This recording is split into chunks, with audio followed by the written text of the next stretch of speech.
ابو سفیان ابھی حضرت نہیں بنے تھے، یعنی ابھی ایمان نہیں لائے تھے ابو سفیان، وہ حرم کے قریب، خانہ کعبہ کے قریب اپنے دوست کے ساتھ بیٹھے ہوئے تھے، حرم کے قریب، اور فرماتے ہیں ابو سفیان کہ حرم کے قریب بکریاں چل رہی تھی، بکریاں چل رہی تھی۔ حرم کہتے ہیں جہاں شکار کرنا حرام ہوتا ہے، وہاں کوئی شکار نہیں کر سکتے، ایک چھوٹی سی چڑیا بھی آپ نہیں مار سکتے، وہ ہے حرم۔ اور ہل کہتے ہیں، ہل جہاں سے شکار کرنا جائز ہو جاتا ہے، تو وہ بکریاں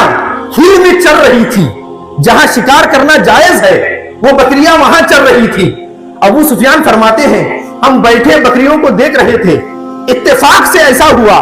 کہ ایک بھیڑیا پہاڑیوں کے درمیان سے اترا اور سیدھے اس نے حملہ کر دیا بکریوں پر۔ جیسے ہی بکریوں پر حملہ کیا، وہ بکریاں تھی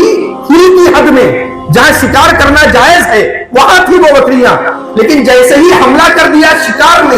اس بھیڑیے نے، اب وہ بکریاں بھاگی حرم کی حد کی طرف، جہاں شکار کرنا حرام ہوتا ہے وہاں وہ بھاگنے لگی۔ قریب تھا کہ وہ بھیڑیا ایک بکری کو پکڑ لیتا،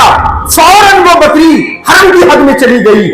وہ قابو پا چکا تھا، اگر وہ چاہتا تو بڑھ کر پکڑ سکتا تھا، مگر وہ وہی بھیڑیا رک گیا اور اپنے آپ کو اس نے روک لیا اور اس کا شکار نہیں کیا۔ ابو سفیان نے جیسے ہی یہ منظر دیکھا، ان کی چیخ نکلی، اپنے دوست سے کہا کہ ارے دوست تماشا دیکھ کہ ایک جانور بھی حرم کی حد کو پہچانتا ہے، حرم کے احترام کو پہچانتا ہے، جانور ہو کے بھی یہ جانتا ہے کہ یہاں شکار کرنا حرام ہے، ذرا تماشا تو دیکھ۔ تعجب ہے اس بھیڑیے کی عقل پر، اتنا کہنا تھا۔ اب وہ بھیڑیا